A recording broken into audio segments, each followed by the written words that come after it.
புதிய அத்தியாயம். அக்னி 550D கம்பிகள். அக்னிக்கு நிகர் அக்னிதான்.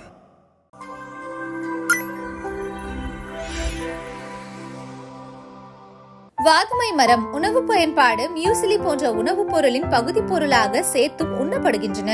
வாதுமை பானம், வாதுமை காப்பி, வாதுமை கேக்கு, வாதுமை ஊறுகாய் போன்ற பொருட்களை தயாரிக்கவும் இக்கொட்டைகள் பயன்படுத்தப்படுகின்றன. பழுக்காத பச்சை வாதுமையை ஆல்கஹாலில் ஊற வைத்து நோசினோ என்னும் மதுபான வகையை தயாரிக்கப்படுகிறது. வாதுமை மரத்தின் தாவரவியல் பெயர் இந்தியன் ஆல்மண்ட் டெர்மால்னியோ கட்டப்பா என்பதாகும். வெப்ப மண்டலத்தில் வளரும் ஒரு வகை இலையுதிர் மரமாகும். இதன் இலைகள் நீண்ட முட்டை வடிவத்தில் இருக்கும். இம்மரத்தை தமிழகத்தில் பதானி என்றும் வதானி என்றும் அழைக்கிறார்கள். இந்தியாவில் நம் தமிழ்நாடு, ஆந்திரா, மகாராஷ்டிரா போன்ற மாநிலங்களில் அதிகமாக காணப்படுகிறது. பார்ப்பதற்கு அழகிய குடை போல இருப்பதால் வாதுமை மரத்தை அழகுக்காகவும் பெரிய தோட்டங்களில், பூங்காக்களிலும் வளர்க்கிறார்கள்.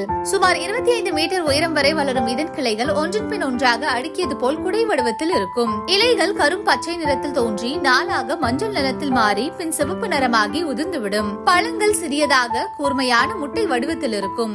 அதாவது பச்சை நிறத்தில் காயாக இருந்து மஞ்சள் நிறத்தில் நார் நிறைந்த ஓட்டின் மீது நல்ல சதை கொண்ட பழமாக மாறி கீழே விழுந்துவிடும். விழுந்த பழத்தின் மேலே உள்ள சதை பகுதியை உடைத்தால் உள்ளே பருப்பு இருக்கும். இது உண்மையான பாதாம் பருப்பின் சுவையை ஒத்ததாக இருக்கும். அதனால்தான் இதனை இந்திய பாதாம் என்று அழைக்கின்றார்கள். இப்பழங்களின் சதைகளை பறவைகள் விரும்பி உண்ணும். இந்திய பாதாம் மரத்தின் இலைகள் அடர்த்தியாக சீரான கிளைகளில் பெரியதாக இருப்பதால் நல்ல நிழல் கொடுக்கும். வாதுமையின் வேர்கள் நன்றாக மண்ணோடு இறுகி வளரும் தன்மையானது என்பதால் மண் அரிப்பை தடுக்கிறது.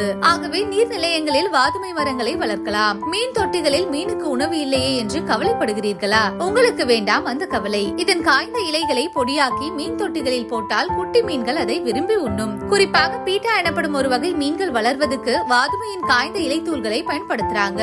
இலைகளும் பட்டைகளும் சாயம் தயாரிக்கவும் பயன்படுத்தப்படுகின்றன. ஆடைகளிலும் சாயமேற்ற பயன்படுத்தப்படுகிறது. வாதுமை மரத்தின் இலைகள், பட்டைகள், பழத்தின் சதை, பருப்பு ஆகியவற்றை மருத்துவ குணங்கள் அதிகமாக இருப்பதால் அவை இன்றும் ஆராய்ச்சியாளர்களால் ஆராயப்பட்டு வருகின்றன.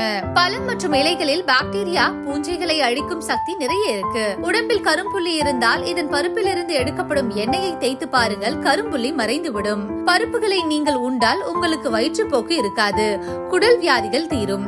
சீன மக்கள் வாதுமையின் காய்ந்த இலைகளை அரைத்து தேயிலைக்கு பதிலாக பயன்படுத்துகிறார்கள். போத்தி சாமுத்திரிகா பட்டு இல்லாம கல்யாணமா? சாமுத்திரிகா பட்டு இருந்தா தான் கல்யாணம். போத்தீஸில் சாமுத்திரிகா பட்டு.